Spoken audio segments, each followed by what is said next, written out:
Cabela's Spring Thunder is brought to you by Geico, saving people money on more than just car insurance. The National Wild Turkey Federation. Conserve, hunt, share.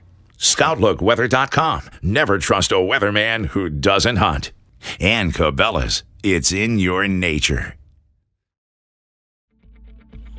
Well, thanks for joining us this week for another episode of Cabela's Spring Thunder. It's May the 6th, and as you can see, John and I had some success out here on the public land again today.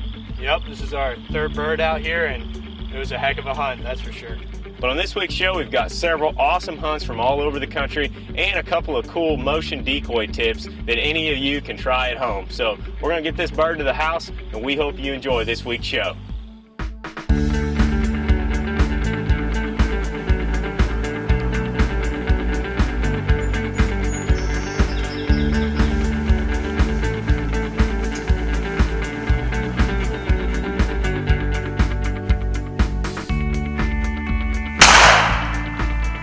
Got a great Missouri bird here. He had a fun hunt.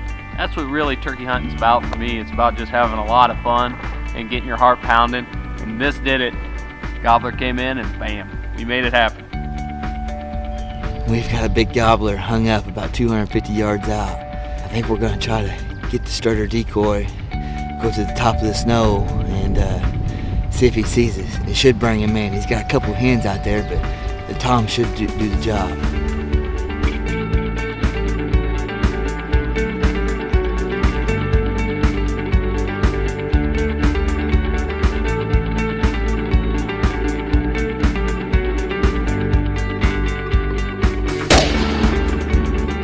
Saw him come across the field this morning, waited and waited, never committed. We decided to take the little tom decoy to the top of the hill. About 20 minutes later, there he was. Thanks for watching Cabela's Spring Thunder. Stay tuned.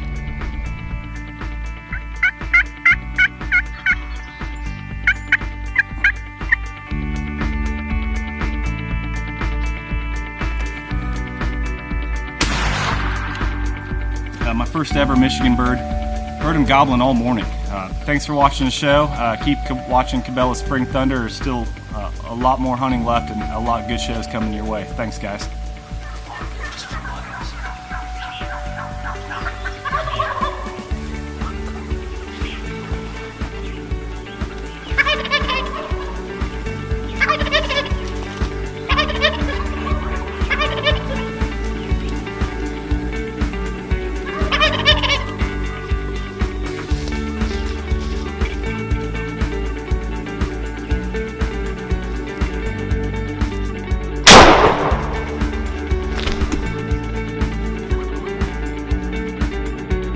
This is a moment I've been waiting for a long time. I just finished my Royal Slam today.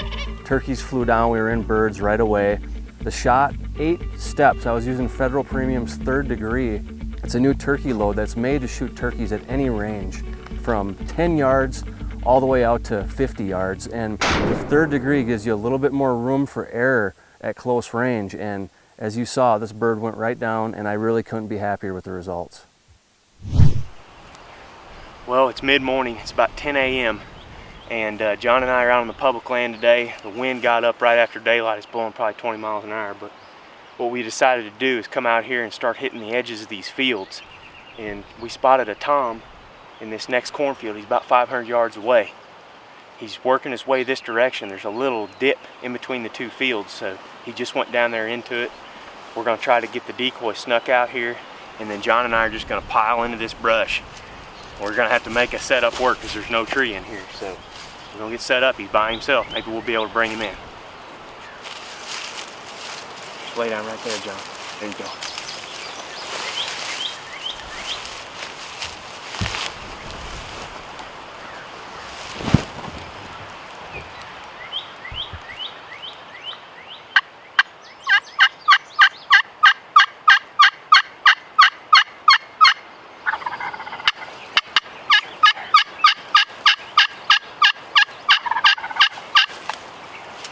There you go.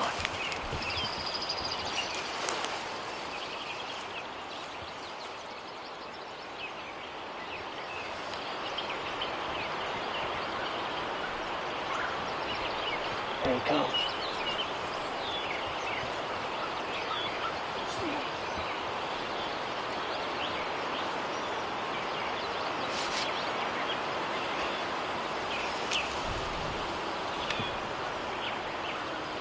John. It's like kill him the first chance you get, okay?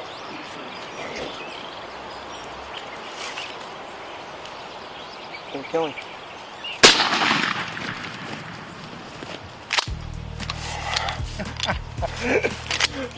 Holy moly.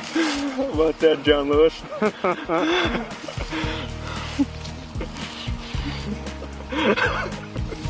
I didn't think he was that close. Told you. Give me 5, man. Heck yeah, buddy. You called that. Jeez almighty. Well, we were sitting right back in this brush with the gobbler lounger, and we just got finished shooting a gear view. Aaron goes, there's a turkey right there. We got this Hunter Specialties Jake out, and he didn't gobble at all. It's super windy out here today. Until he probably got, I don't know, 60, 70 yards, and Aaron used the SLT slate call, and he fired off, and when he did that, I knew he was on a march. And, I mean, I saw him for 2 seconds before I got a shot, and Aaron said, you better kill him, because if he got any further, he probably would have ran away, but he was definitely coming into this Jake decoy. I don't know, it's probably 10 o'clock. These midday hunts are really starting to pick up. He was a lonely tom looking for a hen. So don't call it quits around 8 o'clock if you don't have your tag filled. Go out. All we did not hear any birds. We just started to work towards these open fields where Aaron figured there'd be some birds trying to work through looking for hens. And it's exactly what he did. He came in on March to beat up our decoy, but we didn't even give him that chance once again. Let's go see what we got. He's a big bird. It was just a perfect midday hunt. Aaron and I spotted this guy probably 500 yards away, just working the edges of these fields. And this is a time of the year where these toms will really travel a long way to look for hens. Just a great day out here on the public land. So we've been doing pretty good out here, and we still got a few tags left, so hopefully we'll be able to fill them in the next week. We're out doing some turkey hunting today, and we've got some pop-up showers starting to move through the area. So throughout the morning, I've constantly been on my Scout Look app on my cell phone. And this is something that I think most hunters should have nowadays. With the advancements in technology, this is one of the coolest apps that you can use on your phone. It actually pinpoints my exact location so that I know what the weather is going to do here, right now, and in the next couple hours. That way I can avoid these pop-up rain showers that we get all the time in the spring. It also has many other great features. You can actually plot a lot of your tree stand locations if you're a whitetail hunter, and it has a scent cone feature that shows you the wind direction out of those particular stands. So that's really cool. We use it all the time. I recommend you check out the Scout Look app. It's got something great to offer for every type of hunting. Today we're here in eastern Iowa, and it's kind of been a rough year this year, and it sounds like it's kind of been the moral of the story here in Iowa or even in the Midwest. These birds have been either henned up or we can't get the birds to fully commit. 3 mornings now I've seen this tom strutting in this cornfield right next to this property. He's just going right to the very top of the hill real early in the morning, about 6:30 or 6:45. He goes out there, throws his fan up, and just stands there. But once he identifies his hens, he's gone. It's about the only gobbler we've actually seen out here, so hopefully he does the same thing today. And I went with a strutter decoy just because we get on the highest point, and hopefully he can see that strutter decoy. And it almost appears like he hasn't been challenged just because of the way he's going out in the open by himself and putting up his fan. So stick around, let's see what happens this morning.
But we didn't even get a chance to even do an opening interview, and right out of the gates we had a hen come up over this ridge, and he came up on this hill and saw that strutter, and he wasn't going to do anything until I started pulling on that string a little bit and just moving that decoy just a little bit, and he came all the way across the cornfield, jumped over the fence, and came right up here. So I went ahead and took a shot through a little triangle of this double bull blind, and I was afraid I was going to hit the bottom of the blind, so it looks like I shot just over top of him, but the bow is so silent, he kind of just stood there. And while I got the old backup back here, we have 4-season shotgun tag also, and I was able to get him on the ground. So we're going to get our hands on this bird. I just want to share a little tip with you guys today that we used, and it actually worked really well for me to kill my bird today. We're using this avian strutter decoy, and the one thing about this decoy that's different than your pretty boy or other strutter decoys that actually have the hole in the top of the stake that comes through, they make a motorized stake that actually comes through with a wing nut on top. Well, this avian decoy has just its standard avian stake or a ball stake where it just pivots on there. So to add motion to this decoy, what I did is just went to my tackle box and got some 10-pound test clear monofilament. And what we did is we just went ahead and tied this to the beard of the decoy. Basically just take the line and just give it 3 or 4 wraps around the whole body of the decoy.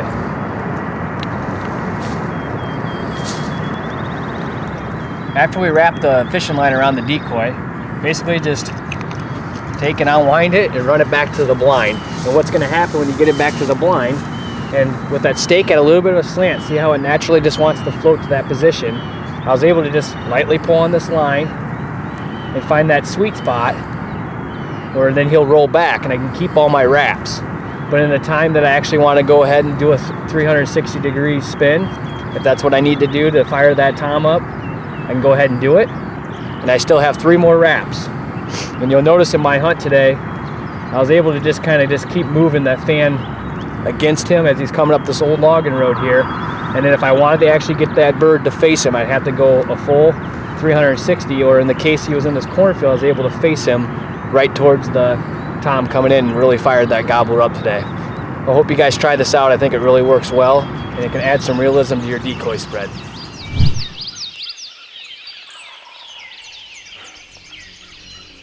Well, that's going to wrap it up for this week's episode of Spring Thunder.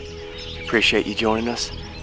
This morning, Greg and myself and Derek Jones are down in here on Bill's farm trying to get on a bird, and as you can hear, he's right back up in here. He's fired up, so you're going to have to come back next week to see how we do. But thanks once again for joining us. If you're not already a member of the NWTF, please click on the link in the corner of our screen, go over to their page and become one.